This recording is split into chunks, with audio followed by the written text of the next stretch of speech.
লেখিকা প্রতীতি চৌধুরীর এভাবেও শুরু হয়। রাশির আজ এমনিতেই মাথা গরম ছিল।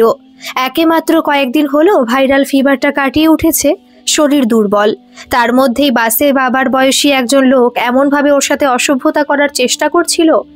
যতবারই রাশি ওই ভিড় বাসের মধ্যে ঘাড় ঘুরিয়ে লোকটাকে দেখেছে, ততবারই লোকটা নিরীহ মুখে পান চিবোতে ব্যস্ত, যেন তিনি জানেনই না রাশির পিছন থেকে বারবার কে ওকে ঠেলছে। শেষে রাশিও আর এই নাটক সহ্য করতে না পেরে ওয়াটার বোতল সমেত সাইড ব্যাগে করে দিয়েছিল লোকটার দুপায়ের মাঝে সজোরে। কোকিয়ে উঠেছিল লোকটা। বাসের মধ্যে অনেকে ব্যাপারটা দেখলেও এখন আর কেউ কারো নিয়ে কথা বলতে যায় না। তাছাড়া সোশ্যাল মিডিয়ার দৌলতে এইসব নোংরা ঘটনাগুলোর সাথে সবাই প্রায় পরিচিত। রাশির কাছাকাছি অনেকেই লোকটাকে ঘৃণ্য নজরে দেখছিল। অবশেষে সেই বয়স্ক কাকু চক্ষু লজ্জায় পড়ে বাসের পিছনের দিকে কোথাও সরে গেছিল। রাশিও নেমে গেছিল ওর স্টপেজে। তখন থেকে ওর মাথাটা দপদপ করছে। পারলেও পুরো দেশটাই পুরুষ বর্জিত করে দেয়। রাগে গড়গড় করতে করতে কয়েক পা হেঁটে রাশি এটিএমে ঢুকলো। আগামীকালের কেনাকাটার জন্য মোটামুটি কত কি টাকা লাগতে পারে তার একটা হিসেব যদিও ও আগেই করেছে। তবুও টাকাটা তোলার আগে মনে মনে আরও একবার হিসেব করে নিল। তারপর ডেবিট কার্ডটা এন্টার করে যেই কয়েকটা স্টেপ ফলো করেছে, অমনি কাচের দরজার বাইরে থেকে কেউ একজন দরজা নক করে বলল, আর কতক্ষণ? কাচের দরজার বাইরে থেকে লোকটা কি বলছে স্পষ্ট শুনতে না পেলেও মুখটা স্পষ্টই দেখতে পেল রাশি। মুখ ভর্তি দাড়ি, চশমা পরা চোখে বিরক্তি, আর ঠিক সেই বাসের গুতো কাকুর মতো কপালের বাম দিকে একটা কাটা দাগ। যদি কেউ বলে ওনারই সুযোগ্য পুত্র তো ভুল হবে না। লোকটা ততক্ষণে দরজা ঠেলে আরও একবার বলল, পাসওয়ার্ড ভুলে গেছে মনে হয়। তারপরে এটিএম এর লাইনে দাঁড়িয়ে থাকা আরেকজন কম বয়সী ছেলেকে বলতে লাগলো, আরে ভাই, মেয়েগুলো এরকমই, বয়ফ্রেন্ডকে পটিয়ে কার্ড তো নিয়ে আসবে, এদিকে পাসওয়ার্ডটাও মেমোরিতে স্টোর করতে পারবে না। পাশের পাতলা মতো ছেলেটা ফিচেল হেসে বলল, এক্সট্রা হার্ড ডিস্ক লাগাতে বলো। সব সহ্য করে দাঁতে দাঁত চেপে টাকাটা তুলে সাইড ব্যাগে ভরে বাইরে বেরিয়ে রাশি বলল, কই, এখানে কার এত তাড়া? দাড়িওয়ালা লোকটা গম্ভীর স্বরে বলল, সবারই তাড়া আছে, একা এতক্ষণ ধরে। বাকিটা বলার আগেই রাশি হেসে বলল, ফ্রাস্ট্রেটেড, বউ ঘরে করতে দেয় না। লোকটা রাশির কথা শুনে ওর দিকে হাঁ করে তাকিয়ে রয়ে গেল। হয়তো রাশির বাচ্চা মিষ্টি মুখটা দেখে দাড়িওয়ালা স্বপ্নেও কল্পনা করেনি এর মুখ থেকে এরকম কথা বেরোতে পারে। রাশি মুখে একটা সহানুভূতিসূচক আওয়াজ করে বলল, ইয়ে, মনে হচ্ছে বউ নয়, গার্লফ্রেন্ড দেয় না, মালকড়ি না ফেললে আর দেবেও না বলে দিয়েছে, তাই কি তার গিফট কেনার জন্যই এত তাড়া? দাড়িওয়ালা লোকটা এবার রাগে ফুঁসতে ফুঁসতে আরো কিছু বলতে যাচ্ছিল রাশিকে। তার আগেই পাশের পাঞ্জাবি পরা সৌম্যকান্তি চেহারার ভদ্রলোক বললেন, ছাড়ো তো মা, আজকালকার ছেলে ছোকরারা এরকমই, এই তাড়াতেই কবে জীবনটাও খোয়াবে। ওসব কুলাঙ্গারের কথা না ভেবে তুমি বাড়ি যাও মা, রাত হচ্ছে তো। রাশির তখনও রাগটা মেটেনি। এদিকে দাড়িওয়ালার আগের জনের ততক্ষণে ক্যাশ কালেক্ট করা হয়ে গেছে। রাশি আরও একবার তীক্ষ্ণ দৃষ্টিতে দাড়িওয়ালার দিকে তাকিয়ে সৌম্যকান্তি চেহারার ভদ্রলোককে বলল, ঠিকই বলেছেন আঙ্কেল, আসলে উপযুক্ত শাসনের অভাব। ঘরে ঠিক সময়ে থাপ্পড়গুলো পড়লে আর এরকম বেয়াদব তৈরি হতো না, অভদ্র একটা। মনে মনে ভাবল রাশি, দাড়িওয়ালা লোকটা নির্ঘাত পাগল, যেমন দেখতে তেমনই ব্যবহার। না হলে সামান্য কয়েক মিনিটে কেউ এত উত্তেজিত হয়ে যায়? এটিএম থেকে বেরিয়ে এসে অবশ্য দাড়িওয়ালা আর রাশিকে কোথাও দেখতে পেল না। রাশি, রাশি, কবে তোর হুশ দিশা হবে বলতো? দেখ, কোন এটিএম এর সামনে ড্রাইভিং লাইসেন্স ফেলে এসেছিলি। রাশি ওর মায়ের গলার আওয়াজ পেয়ে ড্রয়িং রুমে এসে দেখল ওর বাবার সাথে গল্প করছে সেদিনের সেই সাদা পাঞ্জাবি পরা সৌম্যকান্তি চেহারার ভদ্রলোক। রাশির বাবা বললেন, ভাগ্যিস বিহারি সেদিন ওখানে ছিল, না হলে আবার থানা অফিস দৌড়তে হতো। রাশি মনে মনে একটা ঢোক গিলল। সেদিন যে দাড়িওয়ালা ছেলেটার সাথে ঝামেলা হওয়ার সময় এই ভদ্রলোক ছিলেন তা ওর বেশ মনে আছে। ঝামেলাটা না হলে হয়তো ডেবিট কার্ডটা রাখার সময় ওর পার্স থেকে ভুলবশত ড্রাইভিং লাইসেন্সটা ওখানে পড়েও যেত না। মনে মনে ভাবল রাশি, ইনি আবার সেদিনের কোনো কথা ঘরে বলে দেননি তো। একটু পরেই ভুল ভাঙল রাশির, যখন দেখলো ওর বাবা ভদ্রলোকের সঙ্গে এমনভাবে গল্প জুড়েছেন যেন অনেক দিনের পূর্ব পরিচিত উনি। রাসবিহারী বাবু বললেন, লাইসেন্সটা দেখে বুঝলাম তোর মেয়ে, তাই তখন এত চেনা চেনা লাগছিল। রাশির বাবা উমাশঙ্কর বাবু হেসে বললেন, তাহলে তো রাশিকে বাহবা দিতে হয়। কারটা না ফেলে এলে তো তুই আমার ঘরে পায়ের ধুলো দিতিস না। সেদিনের প্রসঙ্গ এলো না দেখে একটা স্বস্তির শ্বাস ফেলল রাশি। রাসবিহারী বাবু বলে চলেছেন, ইউনিভার্সিটির রিউনিয়নে তুই তো আর কোনো বাড়ি গেলি না। গতবার কত ভালো অনুষ্ঠান হলো। আমাদের ডিপার্টমেন্টের হালদার স্যারকে মনে আছে তোর? ওনাকে দেখে তো চিনতেই পারছিলাম না। কোথায় সেই চোখ পাকানোর রাস ভারী চেহারা, আর কোথায় আজকের বয়স কি আমাদেরই কম হলো বিহারি?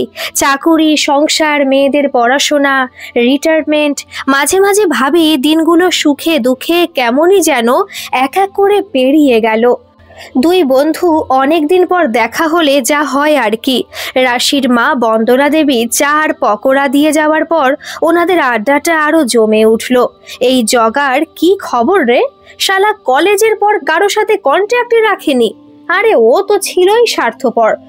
লন্ডনে কি সব রিসার্চ করছিল, তাও বছর 10 আগে দীপকের কাছেই শুনেছিলাম। দীপু এখন কেমন আছে রে? ভালো নেই রে, ছেলেটা এমনিতেই লেটে বিয়ে করলো। তারপর পামেলা যে এই বয়সে এসে ছেড়ে যাবে কে ভেবেছিল? রাশি ধীর পায়ে দুই বন্ধুর গল্প থেকে অনেকক্ষণই সরে গেছে। কিছুক্ষণ কথার পর ইতস্তত করে জিজ্ঞাসা করলেন রাসবিহারী বাবু। রাহির জন্য ভাবলে ভীষণই খারাপ লাগে। সেই ছোট্টবেলায় দুই বোনকে একসাথে শেষ দেখেছিলাম। আরেকবার হাইকোর্টে অ্যাপিল করলে তো পারতিস। উমাশঙ্কর বাবু একটা দীর্ঘশ্বাস ফেলে তাকিয়ে রইলেন ওনাদের বাড়ির বাগানের আম গাছটার মাথার দিকে। বেশ কিছুক্ষণ পরে ধীর স্বরে বললেন, আর কি হতো? রাহি তো আর তাতে ফিরে আসতো না। রাসবিহারী বাবুও চুপচাপ বসে রইলেন। একজন সন্তানহারা পিতাকে সান্ত্বনা দেওয়ার ভাষা ওনারও ঠিক আসছে না। উমাশঙ্করই বললেন, 7 বছর হয়ে গেছে বিহারী, আমরা সবাই হয়তো অভ্যস্ত হয়ে গেছি রাহিকে ছাড়া, শুধু রাশি।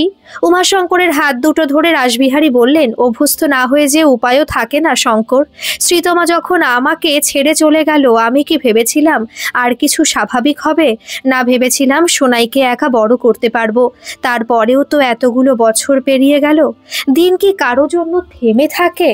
কিছুক্ষণ চুপচাপ কি যেন ভেবে উমাশঙ্কর বললেন, 29-এ পড়ল রাশি, অথচ বিয়ের কথা বললেই ওর চোখে আগুন ঝরে।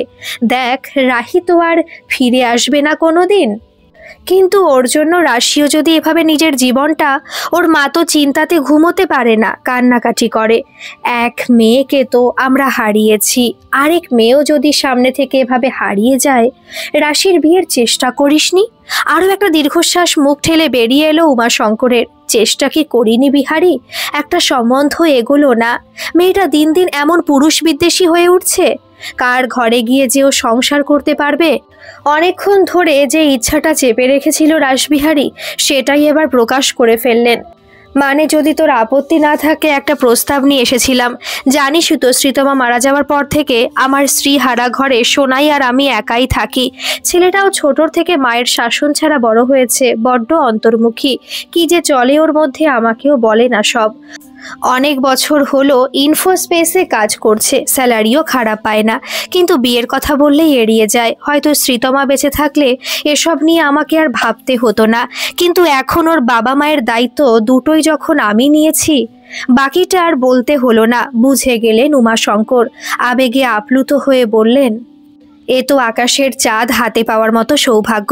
তোকে বলতে আপত্তি নেই বিহারি, আমরাও বড় চিন্তাতে ছিলাম। কোনো পরিবারকে ঠিক করে বিশ্বাসই করতে পারছিলাম না। রাহিকে হারাবার পর ওই তো আমাদের বেঁচে থাকার একমাত্র অবলম্বন। বিশ্বাস কর বিহারি, আতঙ্কে ঘুম ভেঙে যায় আমাদের। রাহির মতো শ্বশুর বাড়ি গিয়ে যদি রাশিরও একই। আজ বড় নিশ্চিন্ত হলাম। মনে মনে ঢোক গিলছিলেন রাসবিহারী পাল। বিষয়টা যে এতটাও সোজা নয়, সেটা উনি অন্তত ভালো মতো বুঝছেন। গলাটা ঝেড়ে বললেন, ইয়ে মানে শুধু আমাদের ইচ্ছাতেই তো হলো না, সোনাই আর রাশি ওদের দুজনকেও তো রাজি হতে হবে। উমাশঙ্কর অবশ্য তখন আহ্লাদে আটকানা। রাসবিহারীর কোনো কথাই আর ওনার কানে গেল না। হাঁক দিলেন গিন্নিকে। কি গো শুনছো? বলছি আজ ওসব ডায়াবেটিসের গল্প থাক, তুমি মিষ্টি নিয়ে এসো 2 প্লেট, বেয়াই পেয়ে গেছি আমি। একান্তই নিরুপায় হয়ে রোড সাইড একটা রেস্টুরেন্টে সোনাইয়ের সাথে দেখা করতে এসেছে রাশি।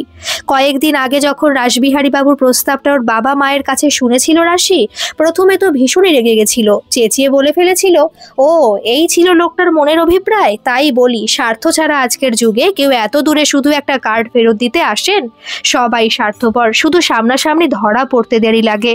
তারপরে অবশ্য বন্দনা দেবী অনেক বলে বুঝিয়ে রাজি করিয়েছেন মেয়েকে। বলেছেন, না রে, বিহারী বাবুর মতো মানুষ আজকের যুগে সত্যিই নেই। ক্লাস 6-এ পড়া সোনাইকে রেখে ওর মা মারা গেছিলেন। তারপর থেকে বিহারী বাবু একদিকে যেমন অফিস সামলেছেন, তেমনই ছেলের পড়াশোনা। তবুও দ্বিতীয়বার বিয়ের কথা ভাবেননি।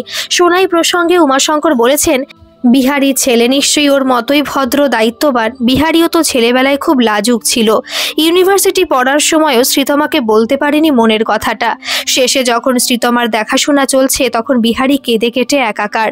তারপর আমরাই আবার দুবারিতে বুঝিয়ে সুঝিয়ে সব ব্যবস্থা করি। তার সোনাইও নিশ্চয়ই তেমনই মুখচোরা হয়েছে।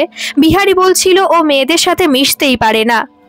দুঃখী স্বরে বন্দনা দেবী বলেছিলেন, মা মরা ছেলে, মুখচোরা তো হবেই। আহারে, ওইটুকু বয়স থেকে নিজের সব কাজ একা একা করেছে।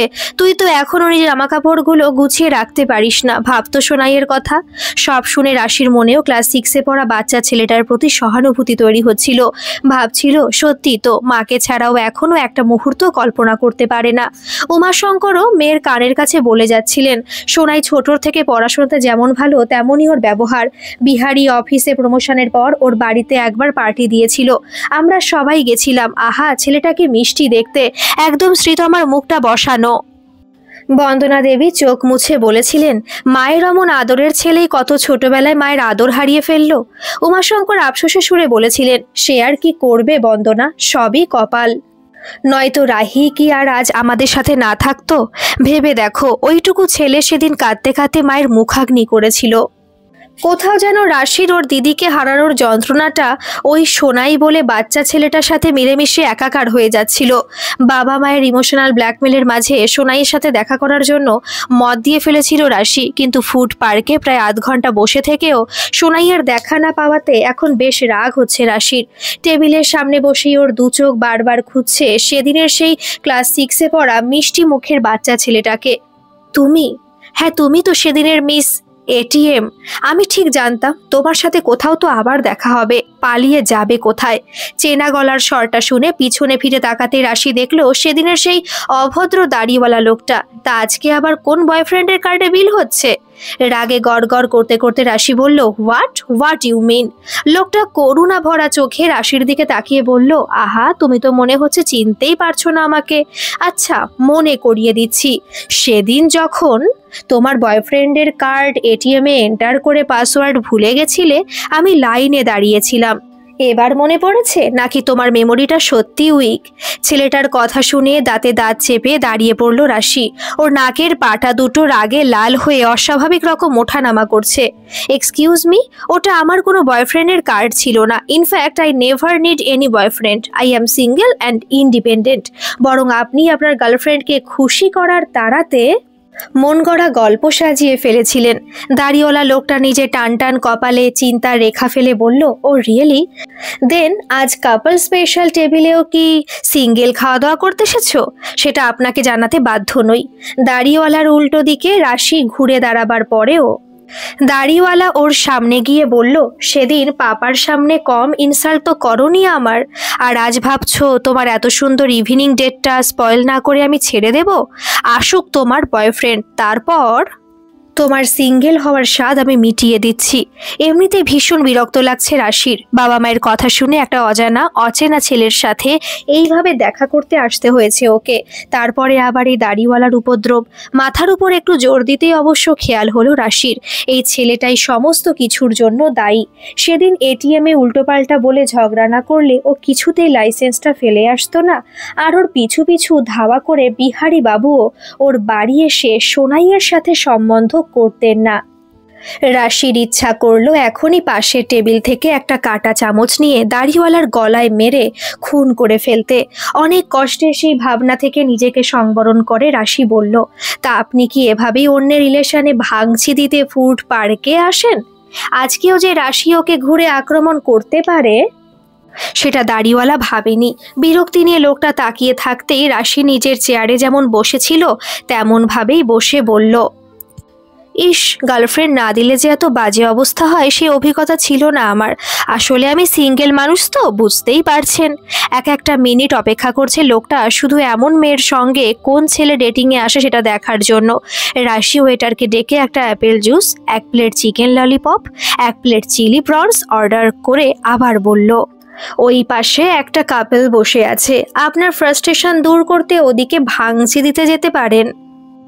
এদিক ওদিক ছড়িয়ে ছিটিয়ে দুজন করে বসে থাকলেও অনেকে ওদের দিকে দেখছে। হয়তো কেউ কেউ অনুমানও করছে কিছু একটা ঝামেলা চলছে দুজনের মধ্যে। রাশির সামনে চেয়ারটাতে বসে গেল লোকটা, তারপর বলতে লাগলো, লুক মিস এটিএম, আমি খুব ভালো ভদ্র একটা ছেলে, জানেন আপনার জন্য সেদিনের পর পাপার চোখে চোখ রেখে কথা বলতে আমার লজ্জা করছে। তারা সেদিন সত্যি আমার ছিল, কিন্তু আপনি তারার কারণটা না জেনে যেভাবে আমাকে ইনসাল্ট করেছিলেন। কে বলল বুঝিনি? বুঝেই তো বলেছিলাম। তা ফার্স্ট টাইম ছিল নাকি আগেও অনেকবার এরকম? আপনি কিন্তু এইবার আমার সহ্যের সীমা ছাড়িয়ে যাচ্ছেন। জানেন আপনার জন্য আমার আজ কি অবস্থা? পাপার ইমোশনাল ব্ল্যাকমেলে বাধ্য হয়ে আজ আমাকে একটা আননোন অর্ডারের খাবারগুলো ওয়েটার এসে টেবিলে নামালো। তারপর দাড়িওয়ালার দিকে তাকিয়ে বলল, স্যার আপনার জন্য জুস বা অন্য কিছু? একটা দীর্ঘশ্বাস ফেলে চশমাটা ঠিকঠাক করে নিয়ে দাড়িওয়ালা বলল, yes, 1 lemon juice with soda and 1 chicken burger. Waiter চলে যেতেই আপেল জুসটা টেনে নিয়ে আরও একবার চারদিকে চেয়ে দেখলো রাশি।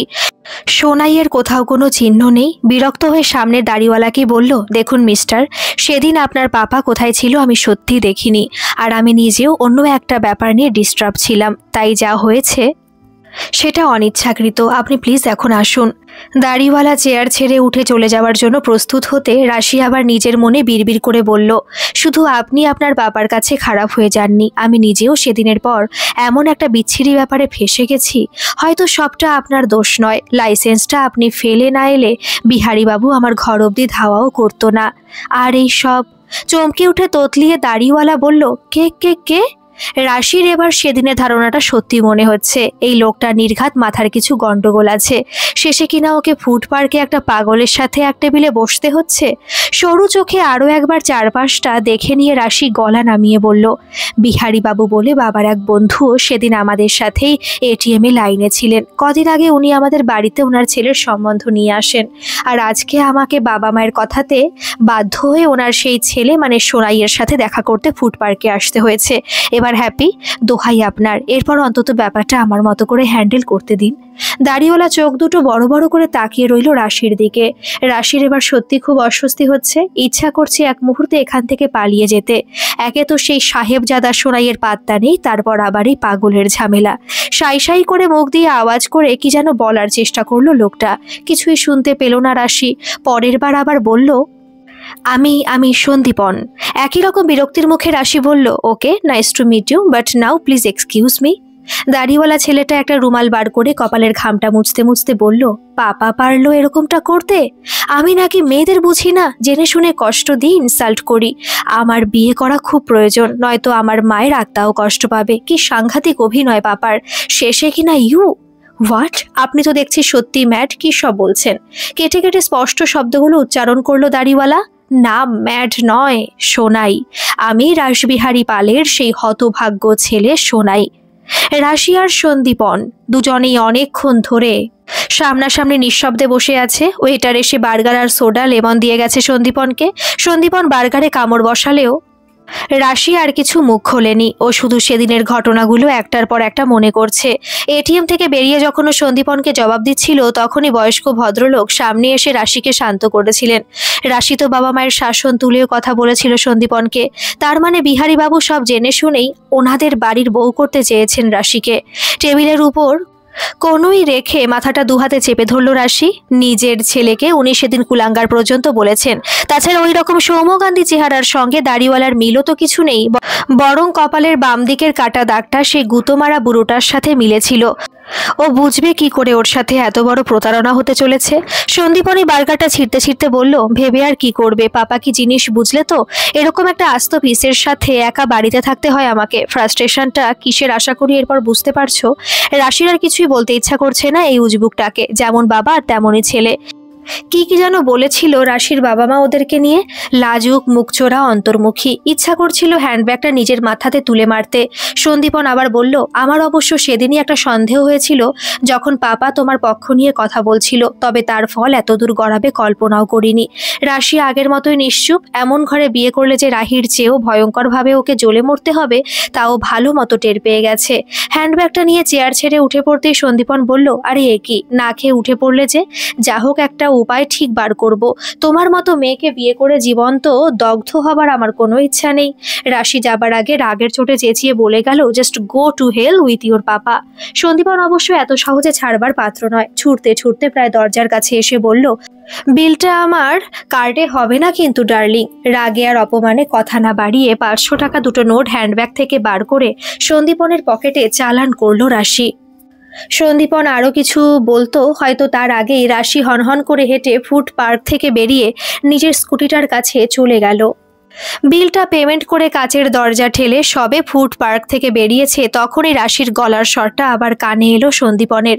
স্কাউন্ড্রেল একটা, কুলাঙ্গার, দেখে বাইক চালাতে পারিস না। প্রথমে সন্দীপন ভেবেছিল ওকেই বলছে হয়তো, কিন্তু তারপরে স্কুটিটা উল্টে পড়ে থাকতে দেখে তাড়াতাড়ি ছুটে গেল রাস্তায়। ভাবলো রাগের চোটে স্কুটি স্টার্ট করে কারো সাথে একটা ধাক্কা লাগিয়েছে হয়তো। কয়েকজন লোকও রাশির চেঁচামেচিতে জমা হয়ে গেছে। ভিড় ঠেলে এগিয়ে গিয়ে সন্দীপন দেখলো একটা কুকুরের বাচ্চাকে কোলে নিয়ে রাস্তার ধারে বসে আছে রাশি। কুকুরের বাচ্চাটা কুই কুই শব্দ করে লেজ নাড়ছে আর হাঁপাচ্ছে। একজন বোতলে করে জল দিচ্ছে কুকুরটার মাথাতে। রাশি জোরে জোরে চেঁচিয়ে যাচ্ছে। আমি দেখেছি বাইকের নম্বরটা। ভেবেছে কি জানোয়ারগুলো, যাকে তাকে রাস্তায় মেরে দিয়ে চলে গেলেই হলো না। থানায় যাব আমি, attempt of murder case file করব। অনেকের মতো সন্দীপনেরও হাসি পাচ্ছিল রাশির কথাগুলো শুনে। কুকুর মারার জন্য থানায় গিয়ে কেস, তবে পরম মমতায় কুকুর বাচ্চাটার মাথাতে হাত বুলিয়ে দেওয়া দেখে ওর সরতে ইচ্ছা করছিল না রাশির সামনে থেকে। মনে হচ্ছিল মেয়েটা সত্যি ভীষণ মিষ্টি, হয়তো অনেক ভালোবাসা লুকোনো আছে মনে। কিন্তু বেরোবার সময় আগে রাগটাই বেরিয়ে আসে। সন্দীপনকে দেখতে পেয়ে কুকুর বাচ্চাটা নিয়ে রাশি উঠে দাঁড়িয়ে বলল, একে একটু নিয়ে বসুন তো, সামনেই একটা ক্লিনিক আছে, একবার দেখিয়ে নেব। পেছনের দুটো পায়ে খুব লেগেছে মনে হচ্ছে। সন্দীপন দ্বিরুক্তি না করে স্কুটির পেছনে কুকুরের বাচ্চাটাকে নিয়ে বসতে স্টার্ট দিল রাশি। পিছন থেকে মিনমিনে স্বরে একবার সন্দীপন বলল, ইয়ে মানে পশুদের ক্লিনিক তো, মানে ভ্যাটেরিনারি তো? রাশি কোনো কথা না বলে স্পিডটা বাড়িয়ে দিল স্কুটির। মনে মনে ভাবলো সন্দীপন কুকুরের চক্করে পাছে নিজেরই প্রাণটা না খুইয়ে বসে, তার চেয়ে আর কিছু জিজ্ঞাসা করে কাজ নেই। কুকুরের বাচ্চাটা নিয়ে খুশি মনে ভেটেরিনারি ক্লিনিক থেকে বেরিয়ে রাশি দেখলো সন্দীপন দূরে দাঁড়িয়ে কাকে যেন ফোন করছে। রাশি মনে মনে ভাবলো এটাই সেই গার্লফ্রেন্ড যার গিফট কেনা তারাতে এত বড় কাণ্ডের সূত্রপাত। কুকুর বাচ্চাটার মাথাতে হাত বুলিয়ে বলতে লাগলো রাশি, তোর গার্লফ্রেন্ড আছে রূপাই? ওই দেখ ওই দাদাটার এতগুলো গার্লফ্রেন্ড, সারাদিন এত টেনশনে থাকে বেচারা, দাড়িগুলো কাটার টাইম পায়নি। একটু পরে সন্দীপন এসে চিন্তিত স্বরে বলল, তোমার ব্লাড গ্রুপটা কি বলো তো? রাশি হাসতে হাসতে বলল, দেখছিস রূপাই, গার্লফ্রেন্ডের চক্করে এই হয়। তুই বলে দে তোর ব্লাড ফ্লাড লাগবে না, ডক্টর বলেছে তুই একদম ঠিক আছিস, আর আমার সাথে এখন আমাদের বাড়ি যাচ্ছিস। সন্দীপন গলা ঝেড়ে বলল, মেডিকেলে না পড়লেও এটুকু তো ধারণা থাকা দরকার, কুকুরের জন্য তোমার রক্তের গ্রুপ নিশ্চয়ই জিজ্ঞাসা করব না। রাশি গম্ভীর স্বরে বলল, এবি পজিটিভ, কিন্তু কেন? সন্দীপন নিজেই রাশির স্কুটিটা স্টার্ট দিয়ে বলল, চলো দরকার আছে। রাশি কুকুর বাচ্চাটা কোলে নিয়ে স্কুটির পিছনে বসে বলল, কিন্তু দরকারটা কি? একজন থ্যালাসেমিয়া পেশেন্টের ব্লাড শর্ট পড়ছে। ব্লাড হাব থেকে এইমাত্র কল করেছিল, একজন ডোনার চাই। আমি 3 দিন আগে ক্যাম্পে ব্লাড দিয়েছি। তবে তোমারও যখন এবি পজিটিভ, কিন্তু আমার তো কিছুদিন আগেই হাই ফিভার ছিল, কাল পর্যন্ত অ্যান্টিবায়োটিক চলেছে, আমার তো এই কন্ডিশনে ব্লাড দেওয়া চলবে না। জোর ব্রেক কষে সন্দীপার স্কুটিটা থামাতে কোনো রকমের সামলালো রাশি। কুকুর বাচ্চাটা কুইকুই করে উঠলো। মেজাজ দেখিয়ে বলল সন্দীপন, এই হচ্ছে মেয়েদের ন্যাকামি। রাস্তায় কুকুর বাচ্চা গাড়ি চাপা পড়লে আদিক্ষেতার শেষ নেই, আর একটা বাচ্চা মেয়ে রক্তের অভাবে মারা পড়ছে জানলেও 2 ফোঁটা ব্লাড দেওয়া যাবে না। রাশি গাড়ি থেকে নেমে কুকুর বাচ্চাটা পাশে রেখে বলল, বিশ্বাসকে কাকে করছে না সেটা একটু আগেই বোঝা হয়ে গেছে। সন্দীপন এবার তীব্র ভর্ৎসনা সুরে বলল, এতগুলো মিথ্যে এক নাগারে বলেও চোখে চোখ রেখে কথা বলতে লজ্জা করছে না তোমার? একটু আগে তোমাকে দেখে ভেবেছিলাম তুমি অন্যদের থেকে আলাদা, কিন্তু এখন দেখছি মেয়ে মাত্রই দীপার মতো সুবিধাবাদী, স্বার্থপর, ন্যাকা প্রজাতির এক একটি জীব। ততক্ষণে ফোনটা কানে নিয়েছে রাশি। হ্যাঁ উত্তম দা, তোমরা কে কে আছো আজ? উষাদি আছে? আচ্ছা নিশিতদার এবি পজিটিভ না? হ্যাঁ, ব্লাড লাগবে গো, ধরো বলছি। সন্দীপনের দিকে তীক্ষ্ণ দৃষ্টিতে তাকিয়ে রাশি বলল, পেশেন্ট কোথায় বলবেন এবার? সন্দীপন ধীর স্বরে বলল, ব্লাড হাব থেকে তো বলল টিউলিপে। রাশি আবার ফোনটা কানে দিয়ে বলল, হ্যাঁ উত্তম দা, আমাদের টিউলিপেই। দেখো না কিছু করতে পারো কি না। হ্যাঁ, এবি পজিটিভ মানে রিনিই হবে মনে হয়। ফোনটা রেখে সন্দীপনের দিকে তাকিয়ে রাশি অভিমানের স্বরে বলল, ভেবেছিলাম একবার অন্তত আপনাকে থ্যাংক ইউ বলার সুযোগ পাবো, আপনি সেটা আর হতে দিলেন না।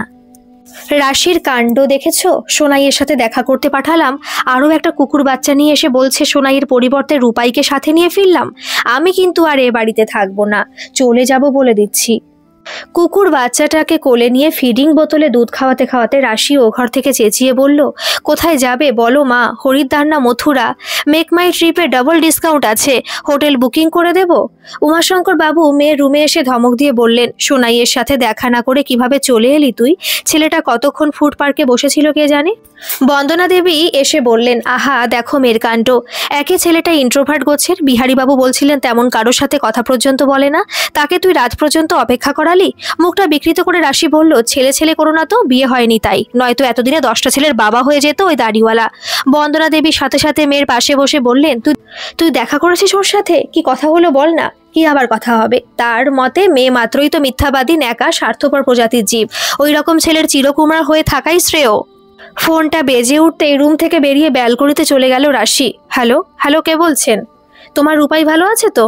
গলার স্বরটা শুনে বুঝতে পেরেছে রাশি বিকেলের ওই দাড়িওয়ালাটা। ভারী গলায় বলল, তাতে কি? মিথ্যেবাদী, সুবিধাবাদী, স্বার্থপর একটা মেয়েকে এত রাত্রে ফোন করাটা আপনার মতো ভদ্র ভালো ছেলের পক্ষে কিন্তু শোভনীয় নয়। বিনা শর্তে ক্ষমা চাইছি, সরি, কিন্তু তুমি টিউলিপে কাজ করো বলে বলনি তো?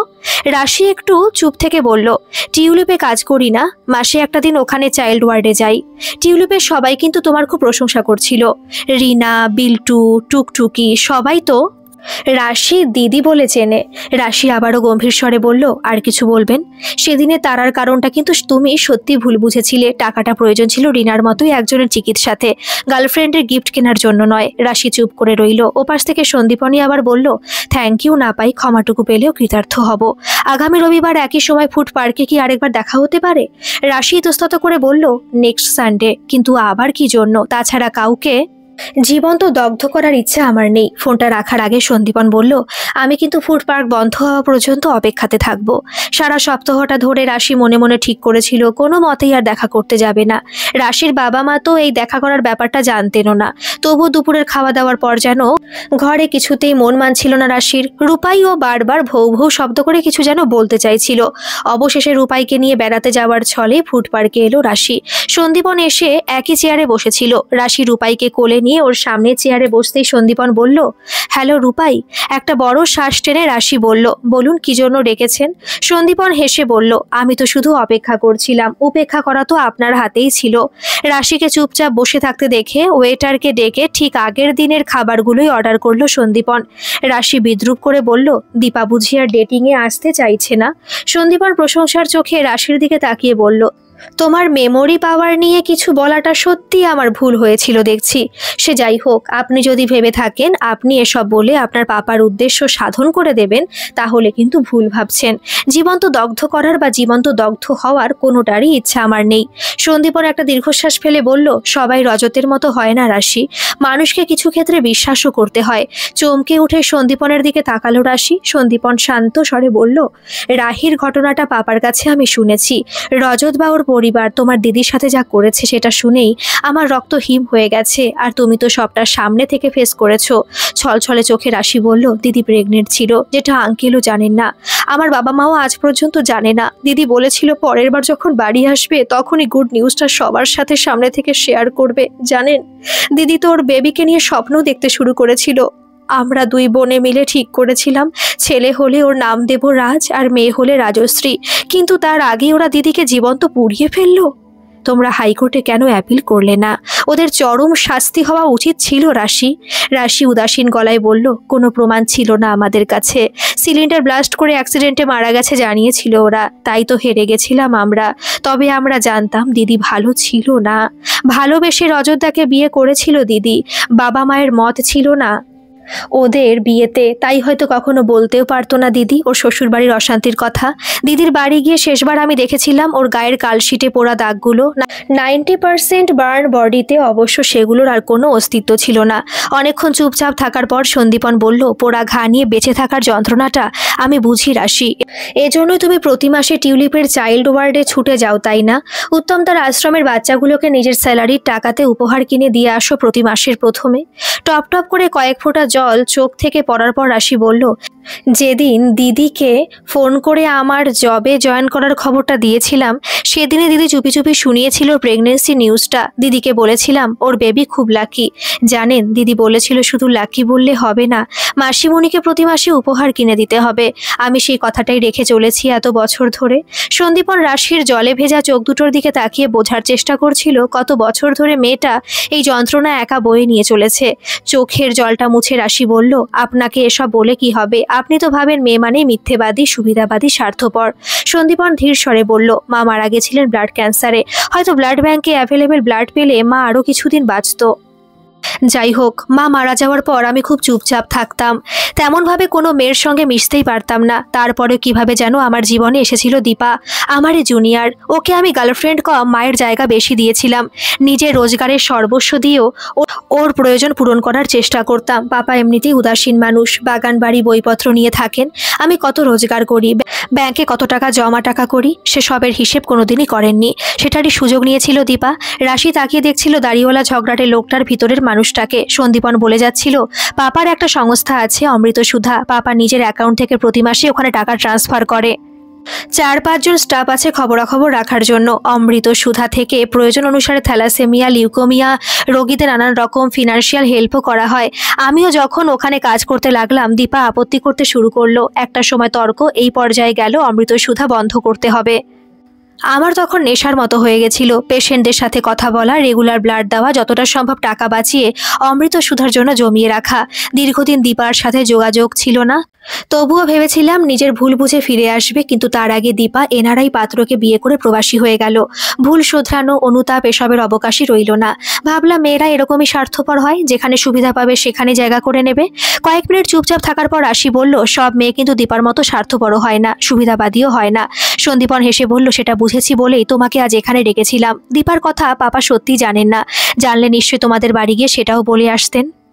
ছলনা করে তোমাকে বাড়ির বউ করার মতো মানুষ উনি নন। ওয়েটার এসে খাবারগুলো নামিয়ে গেছে অনেকক্ষণ, সেগুলো এখন প্রায় ঠান্ডা। রূপাইও অস্থির হয়ে চেয়ার থেকে নেমে কোন দিকে ঘুরতে চলে গেছে। যতই হোক এটা ওর চেনা জায়গা। সন্দীপন আবার বলল, অনেকটা সময় নিলাম তোমার। এবার যদি মনে হয় পাপার প্রস্তাবটা ঠিক ছিল, তাহলে ঘরে গিয়ে আমাকে না হোক আঙ্কেল আন্টিকেও জানিও। দাড়িওয়ালা মানুষটার প্রতি কেমনই একটা টান অনুভব করছে রাশি। ইচ্ছা করছে আরও কিছু সময় এইভাবে সন্দীপনের চোখে চোখ রেখে মন্ত্রমুগ্ধের মতো ওর কথা শুনতে, কিন্তু সময় যে থেমে নেই। সন্ধ্যা পেরিয়ে ঘড়ির কাঁটা রাত্রির পথে। ঠান্ডা খাবারগুলো ঠান্ডা মনে খেয়ে ফুড পার্ক থেকে বেরিয়ে যাওয়ার সময় সন্দীপন বলল, আর একটা কথা ছিল। রাশি ঘুরে দাঁড়িয়ে দেখলো সন্দীপন রূপাইকে পেয়ে কোলে তুলে নিয়েছে। রাশি ক্লান্ত স্বরে বলল, বলুন। সন্দীপন হেসে বলল, রূপাই এর সপ্তাহে সোনাইয়ের বাড়ি যাচ্ছে। আগামী সপ্তাহে চাইলে ওকে তোমার কাছে নিয়ে যেতে পারো, অথবা আরও কিছু শোনার অপেক্ষাতে যেন মূর্তির মতো দাঁড়িয়ে রইল রাশি। সন্দীপন বলল, সোনাইয়ের ঘরের দরজা তোমার জন্য খোলা রইল, যে কোনো দিন ইচ্ছা করলে তুমিও চলে আসতে পারো। রাশি বাড়ি ফিরতেই বন্দনা দেবী বললেন, ও মা, তোর এত দেরি হলো কেন? জানিস তোর বাবা আর আমি কত চিন্তা করছি, কতগুলো কল করেছি, ফোনটাও তো একবারও দেখতে হয়। রাশি কিছু কথা না বলে নিজের রুমের দিকে চলে যাচ্ছে দেখে উমাশঙ্কর বাবু বললেন, এ কি রে, রূপাই কোথায়? রাশি একটু থেমে ঘুরে তাকিয়ে বলল, তোমাদের সোনাই আমার রূপাইকে নিজের ঘরে নিয়ে গেছে আর বলেছে তার বাড়ির দরজা আমার জন্য সবসময় খোলা আছে। মেয়ের এমন উত্তরে উমাশঙ্কর আর বন্দনা দুজনেই হা করে তাকিয়ে রয়ে গেলেন। নিজের রুমে পৌঁছে এক সপ্তাহ আগের রিসিভ কলের লিস্ট থেকে নম্বরটা বার করে দাড়িওয়ালা বলে সেভ করে মনে মনে খুব করে হাসলো রাশি। একটু পরে হাসি থামিয়ে দাড়িওয়ালাকে ফোন করে গম্ভীর স্বরে বলল, রাশি, সবই তো বললেন, শুধু একটা কথা বাকি রয়ে গেছে জানতে। তাই আপনার পাপার রাখা প্রস্তাবের ব্যাপারে কিছু ডিসিশন নিতে পারছি না। সন্দীপন তোতলিয়ে বলল, কি কথা বলো? গলাটা ঝেড়ে রাশি বলল, ইয়ে মানে আপনার গার্লফ্রেন্ড দীপা কি দিত না? ঘাবড়ে গিয়ে সন্দীপন বলল, দিত না মানে? মানেটা তো আপনি ভালোই জানেন সোনাই বাবু। সন্দীপন হাসিটা চেপে রেখে বলল, ও ওই দাওয়া, না গো দিত না। অনেকবারই তো চেয়েছিলাম, কিন্তু মালকড়ি আরো বেশি লাগতো মনে হয়। হয়। রাশির খুব রাগ হচ্ছিল এরকম কথা শুনে। সন্দীপন এবার আর হাসিটা চেপে রাখতে পারলো না, বলল, তোমার নাকটা লাল হয়ে গেলে কিন্তু হেব্বি লাগে, আমি ফার্স্ট দিনই নোটিস করেছি। তো যেটা জানতে চাইছিলাম, গার্লফ্রেন্ড তো দেয়নি, হবু বউ কি দেবে? এবার আর শুধু নাক নয়, লজ্জায় গালগুলো লাল হয়ে গেল রাশির। ফোনটা কাটার আগে বলল, জানি না, জান। আপন মনে ফোনটা হাতে নিয়ে হাসতে লাগলো সন্দীপন। পাশ থেকে গুনগুন স্বরে গান গাইতে গাইতে রাসবিহারী বাবু বললেন, বউ ঠিক দেবে, চাপ নেই। সন্দীপন ফোনটার সাথে সাথে হাত থেকে নামিয়ে দিয়ে তোতলিয়ে বলল, মানে? সন্দীপনের কাঁধে হাত দিয়ে রাসবিহারী বাবু বললেন, আরে তোর বাপ হই আমি, সেদিনের এক পলকে বুঝে গেছিলাম ওই পারবে তোকে বাগাতে। দেবে দেবে, সবই দেবে, চাপ নিস না। চা, চপ, চুমু, চমচম সব পাবি, চালিয়ে যা। গল্পটা কেমন লাগলো অবশ্যই কমেন্ট করে জানাবেন, আর ভালো লাগলে একটা সাবস্ক্রাইব করে আমার পাশে থাকবেন। ধন্যবাদ।